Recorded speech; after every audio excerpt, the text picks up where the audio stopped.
Saudações! Sejam bem-vindos ao canal da Rede de Direito Civil Contemporâneo. E no vídeo de hoje nós vamos tratar de um tema que tem sido bastante debatido na responsabilidade civil atual, o chamado dano existencial. O dano existencial é uma modalidade de dano extrapatrimonial que chegou ao Brasil principalmente por influência do direito civil italiano. A origem do dano existencial é a Itália. Em todo caso, o dano existencial vem sendo cada vez mais referenciado no direito civil brasileiro. Cada vez mais nós temos autores nacionais que mencionam, que analisam o dano existencial. Temos também julgados, principalmente de segunda instância, que já reconheceram a reparabilidade desse tipo de dano extrapatrimonial no direito brasileiro. Pois bem, dentro desse cenário de progressiva assimilação do dano existencial no Brasil, é preciso responder a duas importantes indagações. Em primeiro lugar, nós precisamos determinar, afinal, o que é o dano existencial, qual o conceito de dano existencial.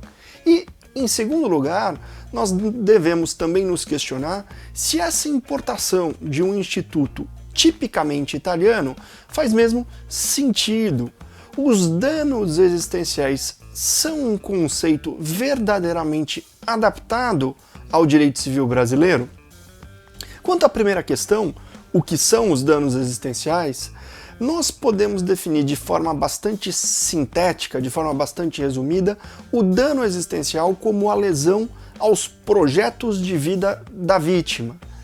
Ou então, se nós quisermos adotar um conceito um pouco mais analítico, e já que estamos tratando aqui de um conceito italiano, nós podemos recorrer à Corte de Cassação da Itália, que num importante julgado de 2006 definiu o dano existencial como uma lesão que repercute sobre as atividades não econômicas exercidas por um indivíduo e que altera assim sua rotina, seus hábitos de vida, suas relações interpessoais e impõe a esse indivíduo escolhas de vida diferentes daquelas que ele mesmo havia traçado para si. Para trazer aqui alguns exemplos de danos existenciais que já foram reconhecidos pela jurisprudência italiana, nós podemos citar o caso da morte acidental de uma pessoa da família, a morte acidental do cônjuge, por exemplo. Em razão desse falecimento, todo o projeto familiar do cônjuge sobrevivente acaba sofrendo uma alteração bastante radical. Um outro exemplo, um acidente corporal que provocou sequelas físicas definitivas na vítima e com isso ela se viu impedida de praticar um esporte do qual ela era adepta, ou então ela se viu obrigada a mudar de carreira profissional. Em resumo, o dano existencial ocorre quando, em razão do acidente, a vítima se vê obrigada a abrir mão do seu estilo de vida, das suas relações interpessoais, dos seus projetos de estudo, de trabalho, entre outros. E esse dano existencial, ele parte de um pressuposto bastante importante, o pressuposto de que cabe a cada indivíduo traçar suas escolhas fundamentais de vida. As pessoas têm o direito de escolher o que querem ser, têm o direito de decidir qual profissão querem exercer, que atividades de lazer querem praticar, com quem gostariam de se relacionar, enfim. Trata-se aqui do conhecido direito fundamental ao livre desenvolvimento da personalidade. É a lesão a esse direito, ao livre desenvolvimento da personalidade, que é abarcada pelo chamado dano existencial. Pois bem, uma vez que nós entendemos o que é o dano existencial, a questão que se coloca é: será que faz mesmo sentido importar esse conceito para o direito brasileiro? E aqui nós temos que fazer uma consideração importante. O direito brasileiro é sempre muito receptivo aos conceitos extraídos do direito comparado, do direito estrangeiro. O problema é que essa importação de conceitos é muitas vezes feita de forma um tanto quanto apressada. Antes de importar um conceito, nós precisamos, antes de tudo, verificar quais são as razões que fizeram com que esse conceito surgisse no seu país de origem e quais as condições jurídicas que permitiram o seu surgimento. Enfim, Para que serve esse conceito? Que tipo de problema ele se propõe a resolver? Isso porque, vejam, talvez não haja uma similitude entre o contexto que permitiu o surgimento daquele conceito no seu país de origem e o contexto existente no direito brasileiro. Talvez os problemas enfrentados no direito estrangeiro sejam próprios daquele país e não existam aqui no Brasil. No caso do dano existencial italiano, esse exercício de contextualização passa necessariamente pela leitura de um artigo importante do Código Civil italiano, o artigo 2059. O artigo 2059 do Código Civil italiano ele tem a seguinte redação: o dano não patrimonial deve ser ressarcido apenas nos casos estabelecidos em lei. Esse artigo, portanto, limita as hipóteses de reparação dos danos extrapatrimoniais no direito civil italiano. Ele estabelece a chamada regra da tipicidade dos danos extrapatrimoniais. Esses danos seriam reparáveis apenas nas hipóteses expressamente previstas na legislação. E a principal hipótese de reparação do dano extrapatrimonial prevista na legislação italiana é aquela do artigo 185 do Código Penal da Itália, que determina que todo aquele que pratica um delito penal, seja uma contravenção, seja um crime, fica obrigado a reparar todos os danos decorrentes, inclusive os danos de caráter extrapatrimonial. Vejam, há também outras hipóteses de reparação do dano extrapatrimonial previstas na legislação italiana, mas essas outras hipóteses são bastante secundárias, bastante periféricas. Na prática, a reparação dos danos extrapatrimoniais fica limitada aos casos em que a conduta do responsável configura também um delito penal. Vejam, essa limitação talvez fizesse muito sentido na época em que o Código Civil italiano foi elaborado. E vale lembrar que o Código Civil italiano atual é de 1942. Ocorre que, ao longo do século XX, a responsabilidade civil passou por um importante movimento de expansão, algo que ocorreu em diversos países. Ocorreu no Brasil, ocorreu na França e ocorreu também na Itália. E dentro dessa perspectiva mais expansiva, o artigo 2059 acabou se tornando um empecilho para a evolução da responsabilidade civil no direito italiano. Esse artigo acaba impondo uma limitação à reparação dos danos extrapatrimoniais que é pouco justificável hoje em dia. Basta imaginar, por exemplo, o caso de uma vítima de um acidente de trânsito. Ainda que ela tenha sofrido lesões corporais graves, ela não receberia a indenização dos danos extrapatrimoniais, salvo se a conduta do responsável seja qualificada também como um delito penal. Não é de se surpreender, portanto, que houve um progressivo movimento no direito italiano, tanto na doutrina quanto na jurisprudência, para superar as amarras impostas pelo artigo 2059 à reparação do dano extrapatrimonial. E o primeiro passo para essa superação dos limites do artigo 2059 veio com o reconhecimento da reparabilidade dos chamados danos biológicos, um movimento que foi consagrado pela famosa sentença 184, proferida pela Corte Constitucional da Itália em 1986. Nesse julgado, a Corte Constitucional entendeu que a limitação prevista no artigo 2059 se aplicaria apenas aos chamados danos morais subjetivos. Danos morais subjetivos, na Itália, são aqueles danos decorrentes da dor física ou psicológica sofrida pela vítima. São os chamados, aí, os conhecidos pretium dolores, né, o preço da dor. Todas as demais espécies de dano, sejam elas patrimoniais, sejam elas extrapatrimoniais, no entender da Corte, não estariam limitadas pela regra da taxatividade legal imposta pelo artigo 2059 e poderiam ser reparadas em qualquer situação. E nessa mesma decisão, a Corte Constitucional reconheceu uma nova espécie de dano reparável, o dano biológico. O dano biológico foi definido pela Corte como uma lesão à saúde da vítima, sem que entrem nessa categoria as eventuais repercussões patrimoniais dessa lesão. A simples ofensa à saúde, portanto, já configuraria em si um dano biológico. E esse dano teria por fundamento o artigo 32 da Constituição italiana, que consagra justamente o direito fundamental à saúde. A Corte Constitucional afirmou, então, que o dano biológico, de um lado, não se confundiria com o dano patrimonial, afinal, não são levadas em conta as repercussões patrimoniais da lesão à saúde, e de outro, esse dano biológico também não se confundiria com o dano moral subjetivo, e por isso mesmo ele escaparia dos limites à reparação previstos no artigo 2059. O dano biológico, na verdade, ele seria uma espécie de terceiro gênero de dano, ao lado do dano patrimonial e do dano moral subjetivo.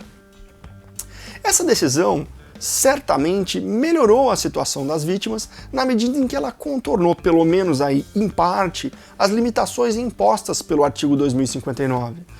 Mas o problema não foi completamente equacionado por essa decisão. Em acidentes que não envolvessem nenhuma lesão à saúde e nenhum delito penal, as vítimas continuariam sem ter direito a receber reparação pelos danos extrapatrimoniais que sofreram. Isso poderia ser bastante injusto. Se tomarmos novamente como exemplo o caso do acidente de trânsito, se o acidente causasse à vítima apenas uma lesão corporal, essa vítima teria direito à reparação dos danos extrapatrimoniais que experimentou com base no dano biológico.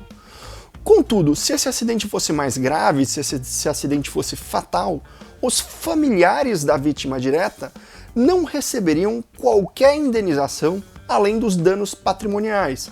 Isso porque esses familiares não sofreram nenhuma lesão à sua saúde.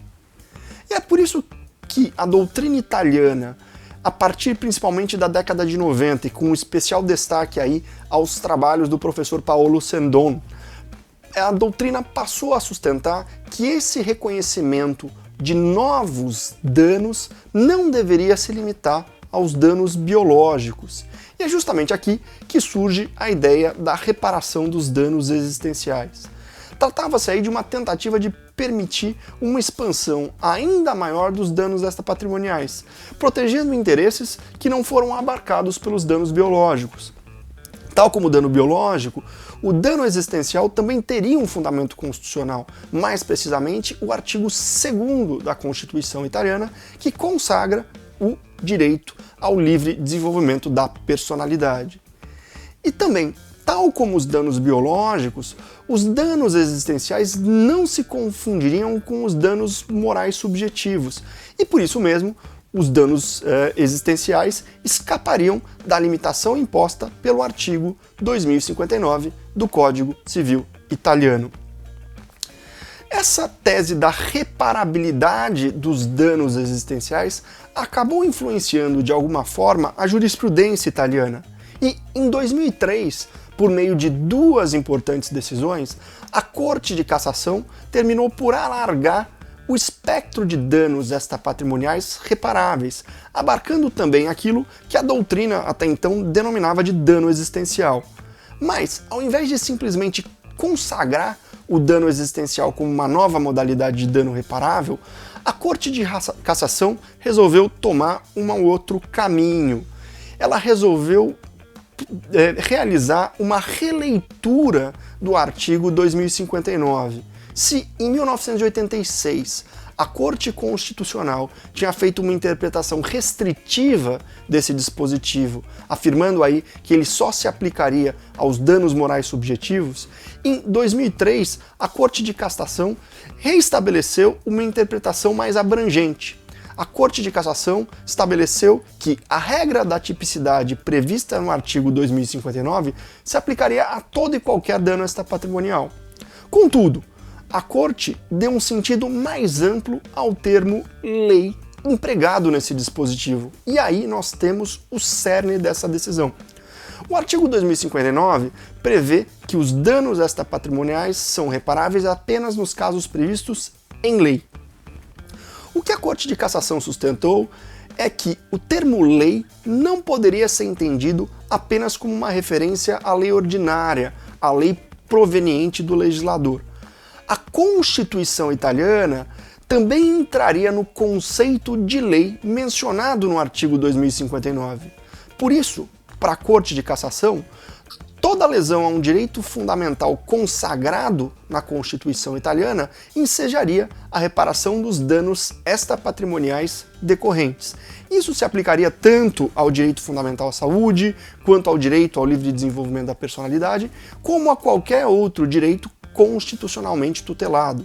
Em outras palavras, a Corte de Cassação passou a entender que a mera previsão constitucional de um direito bastaria para atender à exigência do artigo 2059. Esse entendimento foi melhor explicitado pela Corte de Cassação em 2008, em uma outra decisão envolvendo os danos existenciais.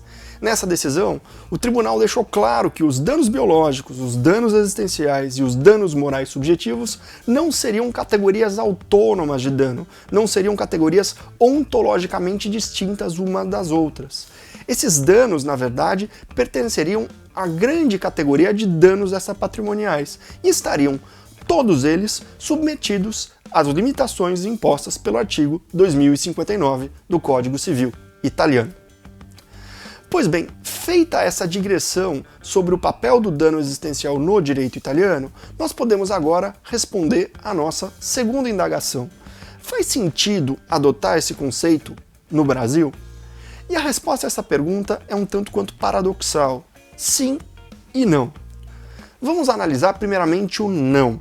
Não faz sentido importar esse conceito, o conceito de dano existencial do direito italiano, porque ele foi pensado para resolver um problema próprio do direito italiano e que simplesmente não tem paralelo no Brasil. O dano existencial foi uma etapa de superação do artigo 2059 do Código Civil italiano. Nós não temos aqui no Brasil um artigo equivalente. Logo, não existe nenhuma razão para que a gente traga para cá um remédio para esse dispositivo. Por outro lado, a incorporação do dano existencial ao direito brasileiro pode sim ser útil se nós atribuirmos a esse conceito um papel completamente distinto, o papel de conceder mais racionalidade ao panorama dos danos extrapatrimoniais. E de fato, a partir principalmente da década de 90, emergiu no Brasil um cenário de intensa vulgarização dos danos extrapatrimoniais. Isso muito em razão do advento da Constituição Federal de 1988, do Código de Defesa do Consumidor e, posteriormente, do Código Civil de 2002. Todos esses são textos que consagram de forma ampla e restrita a reparabilidade dos danos extrapatrimoniais. O problema é que, hoje, o que se tem é uma situação bastante desordenada com relação à reparação dos danos extrapatrimoniais. Os critérios para o reconhecimento desse dano nunca são muito claros. Os valores são arbitrados de forma um tanto quanto aleatória. E muitas vezes as decisões judiciais que reconhecem a existência de danos extrapatrimoniais não são adequadamente fundamentadas. E vejam, dentro desse cenário é possível que a criação de categorias de danos extrapatrimoniais, cada qual com critérios mais precisos e mais rígidos para o seu reconhecimento, possa nos ajudar a racionalizar um pouco o reconhecimento dos danos extrapatrimoniais. A partir do momento em que houver categorias de danos extrapatrimoniais com critérios mais bem delimitados, nós teremos aí um maior controle das decisões judiciais. O magistrado vai precisar analisar de forma um pouco mais detida se os critérios para o reconhecimento daquela categoria de dano extrapatrimonial estão ou não presentes naquele caso concreto. Em certo sentido, vejam, é o que já acontece com os chamados danos estéticos, que nada mais são do que uma categoria de danos extrapatrimoniais que foi reconhecida no direito brasileiro há algum tempo. Em todo caso, fica aqui uma indagação. Se a ideia era utilizar os danos existenciais com uma função distinta daquela que ele exerce no direito italiano, para que então recorrer ao direito italiano? Para que então recorrer à nomenclatura italiana? Ao invés de afirmarmos que se trata de uma modalidade de dano vinda do exterior, Não seria muito mais lógico, e num certo sentido mais honesto, nós criarmos uma taxonomia brasileira dos danos extrapatrimoniais, uma classificação que seja voltada à resolução dos problemas brasileiros e que seja adaptada às peculiaridades e à estrutura do nosso direito civil? Enfim, aqueles que gostaram desse vídeo e se interessaram pelo tema, não se esqueçam de deixar o seu like e de subscrever o nosso canal. E espero contar com a audiência de vocês no nosso próximo vídeo. Até lá!